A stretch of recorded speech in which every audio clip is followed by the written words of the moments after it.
Setiap pembunuh memiliki pola pikir dan motif di balik pembunuhan. Pada tanggal 11 Februari 2011, pada jam 7 pagi, di luar stasiun kereta api Delhi di ibu kota India, New Delhi, ada sebuah tas hitam tergeletak. Awalnya orang-orang berpikir bahwa pemilik tas ada di dekatnya. Namun ketika tidak ada orang yang datang untuk mengambilnya dan beberapa cairan merah mulai bocor dari dalam tas, orang-orang mulai merasa curiga.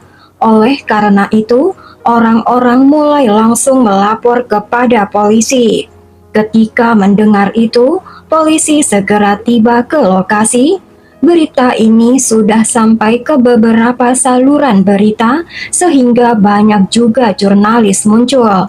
Polisi dan beberapa orang mengira mungkin ada bom di dalam tas, karena pada saat itu terorisme sedang merajalela di Delhi. Ketika polisi membuka tas, mereka menemukan jasad seorang gadis dengan tato bulu merak di sisi kanan perutnya. Selain itu, gadis itu memakai cincin angkatan laut. Darah yang keluar dari tas karena luka sayat pada leher gadis itu. Jasad gadis itu dikirim ke pemeriksa medis ke rumah sakit pemerintah di dekat stasiun kereta api. Polisi merilis foto dan informasi terkait tentang jasad kepada media untuk membantu mengidentifikasikannya. Saluran berita membuat acara tentang insiden itu, dan keesokan harinya semua surat kabar di New Delhi mencetak berita tersebut. Polisi mencoba mencari tahu siapa yang telah meninggalkan tas di stasiun kereta api. Polisi memeriksa setiap kamera pengawas di stasiun kereta. Polisi meninjau hampir 100 kamera yang dipasang di 16 peron.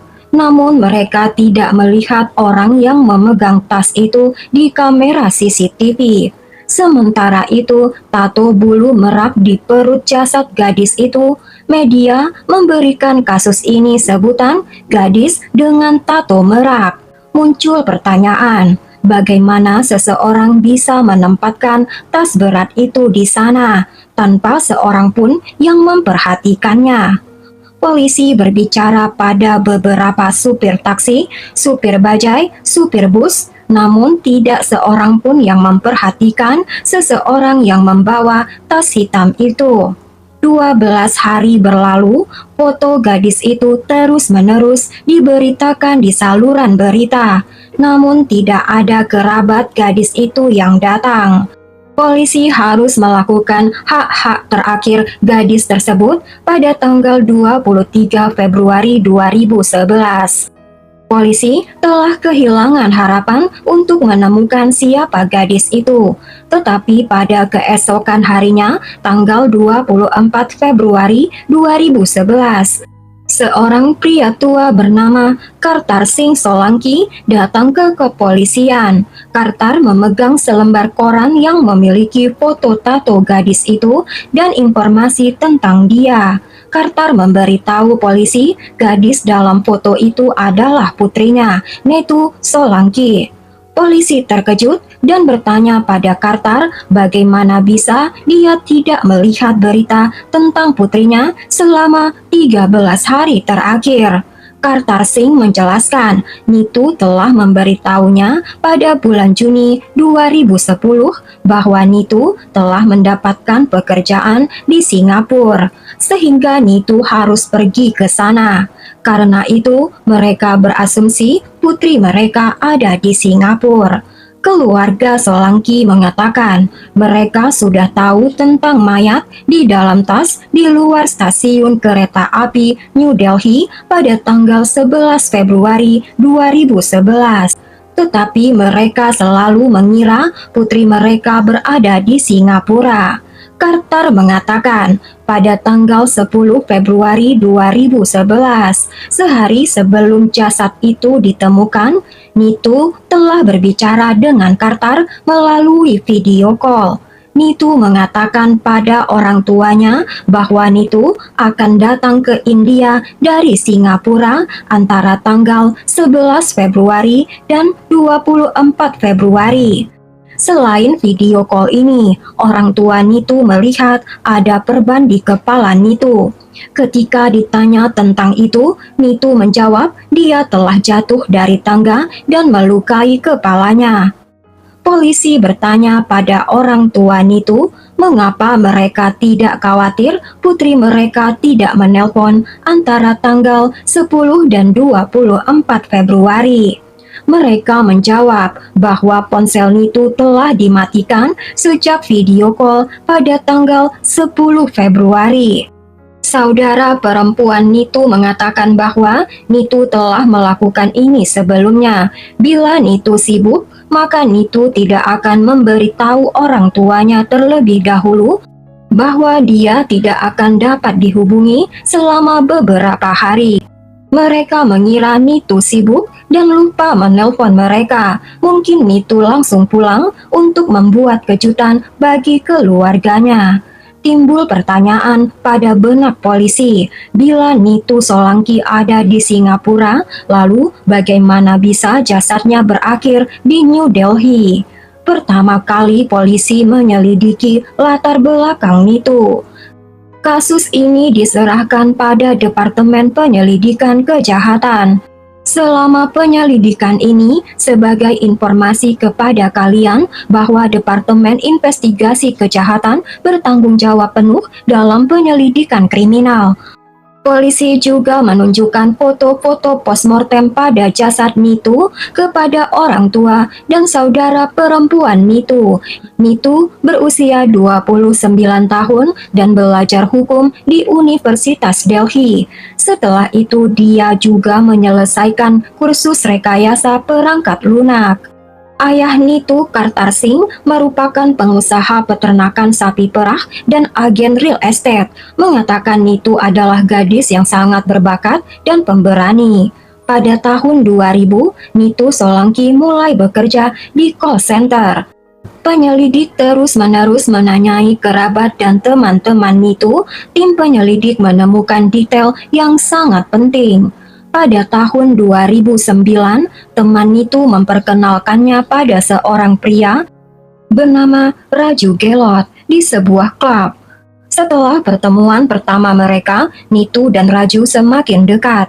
Kenyataannya persahabatan ini cepat berubah menjadi cinta. Bahkan Nitu mengajak Raju ke rumahnya. Keduanya membahas pernikahan. Namun, keluarga Nitu sama sekali tidak menyukai Raju.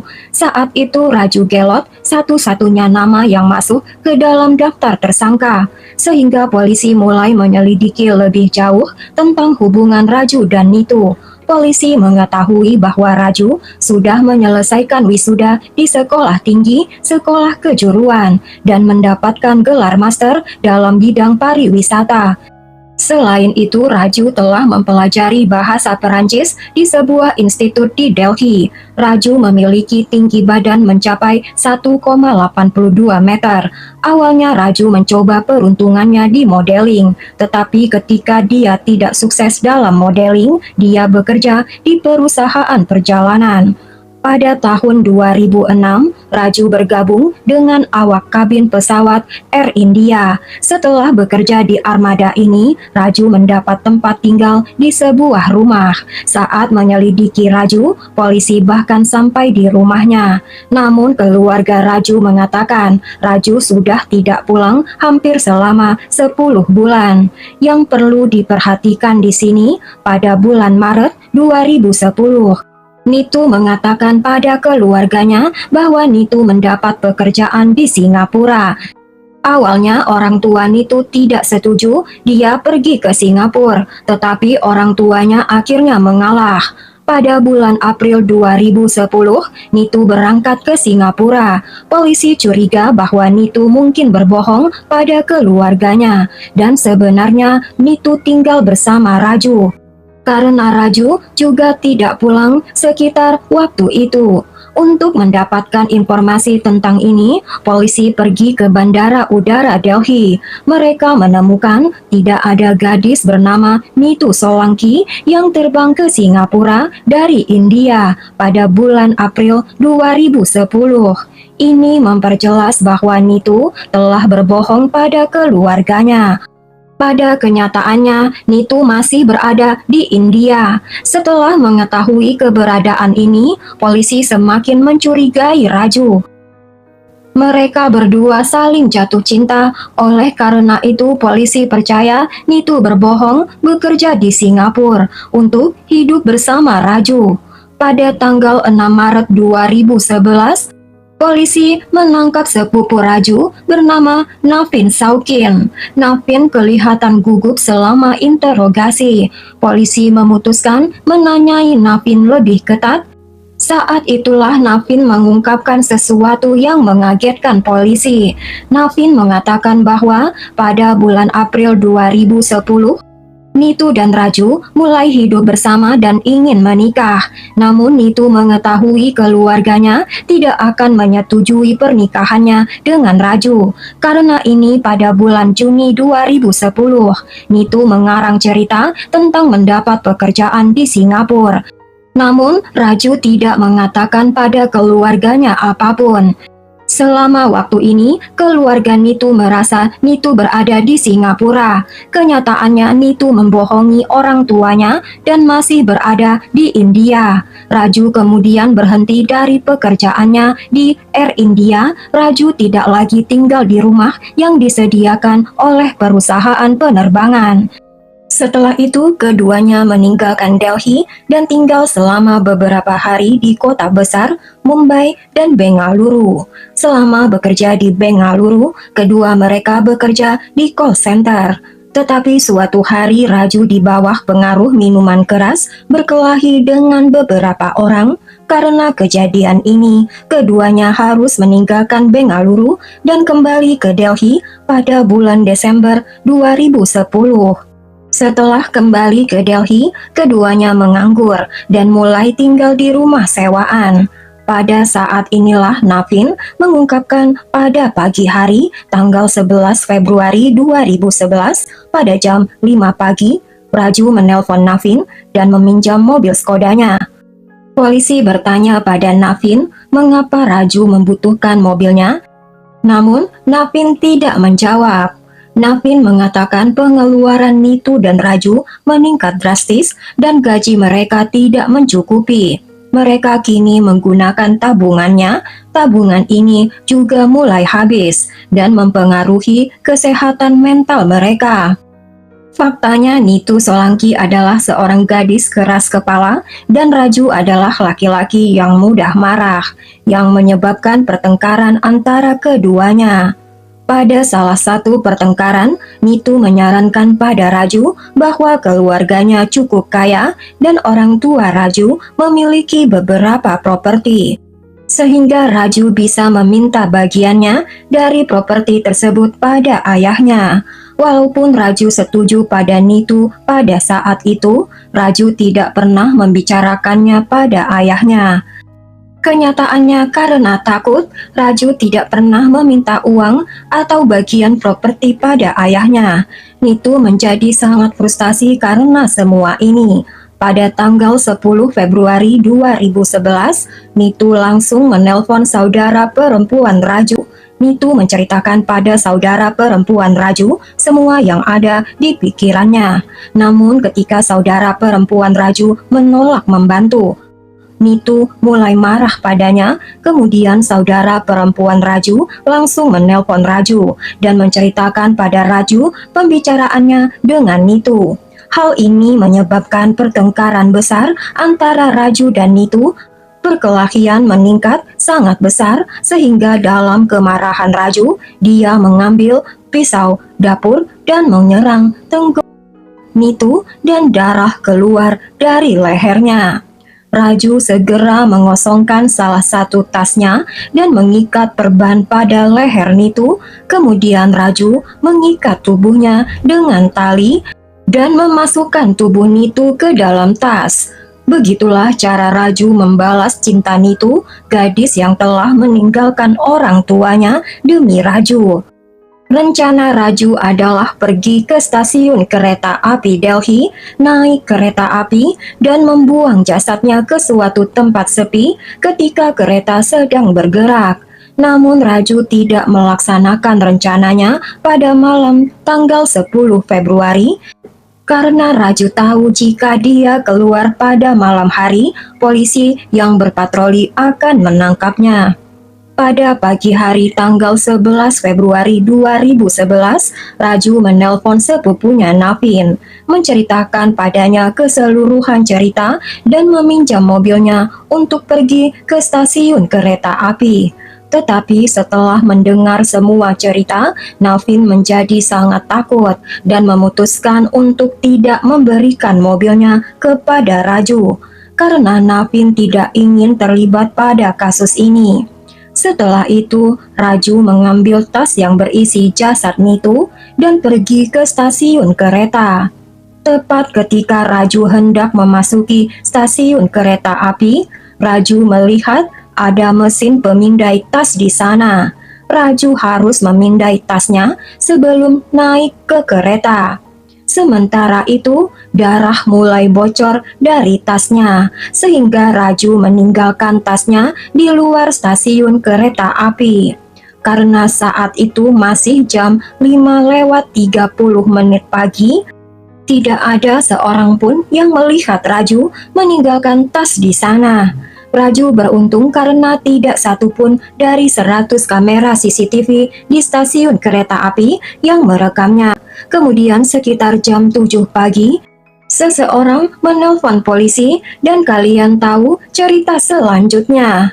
Sementara itu Raju segera pergi ke apartemen sewaannya, membersihkan dan membayar seluruh sewa dan pergi.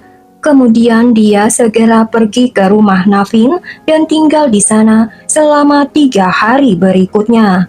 Tetapi ketika berita tentang jasad Nitu muncul di saluran berita, Raju merasa tinggal di Delhi tidak lagi aman baginya. Raju mengucapkan selamat tinggal kepada Navin dan pergi. Setelah itu Navin tidak memiliki informasi tentang kemana Raju pergi. Polisi menuduh Navin membantu dan bersekongkol dengan Raju dalam pembunuhan Nitu. Namun sampai sekarang, kepolisian Delhi tidak mendapatkan informasi tentang Raju. Polisi percaya Raju telah melamar pekerjaan ke beberapa call center di Goa, Mumbai, dan Bengaluru. Polisi juga mengetahui bahwa Raju tidak memiliki cukup uang untuk meninggalkan negaranya. Polisi pergi ke beberapa kota untuk mencari Raju dan memasukkan nama Raju ke dalam 100 daftar penjahat paling dicari di Delhi dan memasang fotonya di mana-mana. Tetapi polisi tidak menerima informasi apapun tentang Raju. Setelah bertahun-tahun berlalu tetapi tidak ada petunjuk tentang Raju, 8 tahun berlalu. Dan sekarang tahun 2019, penyelidikan polisi telah menjadi dingin, polisi akan menutup kasus ini. Tetapi tanggal 25 Juni 2019, sebuah panggilan datang ke rumah Raju Gelot. Ibu Raju yang menjawab telepon tersebut. Mendengar suara Raju, ibu Raju menjadi emosional, kemudian Raju mengatakan padanya, "Kesehatan saya sudah memburuk secara signifikan dan saya akan segera meninggal. Tetapi sebelum saya meninggal, saya ingin bertemu denganmu. Tolong datang ke rumah sakit Paras Hospital di Gargon." Seluruh keluarga bergegas ke rumah sakit. Sementara itu polisi juga mendapat informasi tentang ini. Namun ketika keluarga Raju dan polisi tiba di rumah sakit, mereka menemukan Raju telah meninggal tak lama sebelumnya. Polisi menemukan bahwa Raju Gelot telah merubah namanya menjadi Rohan Dahya. Polisi menanyai beberapa orang yang membawa Raju ke rumah sakit, dan mereka melaporkan bahwa Raju adalah perokok berat dan peminum miras. Inilah mengapa Raju berjuang dengan penyakit ginjal dan hati. Padahal Raju dalam keadaan kesehatan sempurna, hingga beberapa hari yang lalu, tiba-tiba Raju mengalami sakit perut pada tanggal 17 Juni 2019. Kemudian Raju memanggil teman kerjanya ke kamarnya dan temannya itu memasukkan Raju ke Paras Hospital. Namun semakin hari kondisi Raju memburuk. Faktanya perusahaan tempat Raju bekerja telah menyediakan dana cukup besar untuk perawatan Raju. Pada tanggal 26 Juni 2019, Raju meninggal dunia, dan yang lebih mengejutkan, kota Delhi hanya 24 km dari kota Gargon. Dan Raju sudah bekerja di sana untuk waktu yang lama. Setelah berbicara dengan beberapa teman Raju di Gargon, Raju telah merubah beberapa SIM card sejak tahun 2011 dan bahkan memiliki kartu identitas palsu untuk mendapatkan pekerjaan di kota Gargon. Teman Raju mengatakan bahwa Raju sangat tenang dan tidak pernah menganiaya siapapun. Hal yang paling mengejutkan, Raju tidak pernah mengambil foto dirinya, dia menggunakan ponsel keypad dan tidak pernah minum miras dengan siapapun demi menghindari dikenali oleh siapapun. Setelah kematian Raju, kasus ini ditutup. Bagaimana pendapat kalian mengenai kasus ini guys? Tulis di kolom komentar ya. Buang jauh-jauh cerita kekerasan dan hal-hal tidak baik yang ada di dalamnya. Bila suka ceritanya, berikan subscribe, like, dan tekan juga loncengnya untuk cerita yang lain.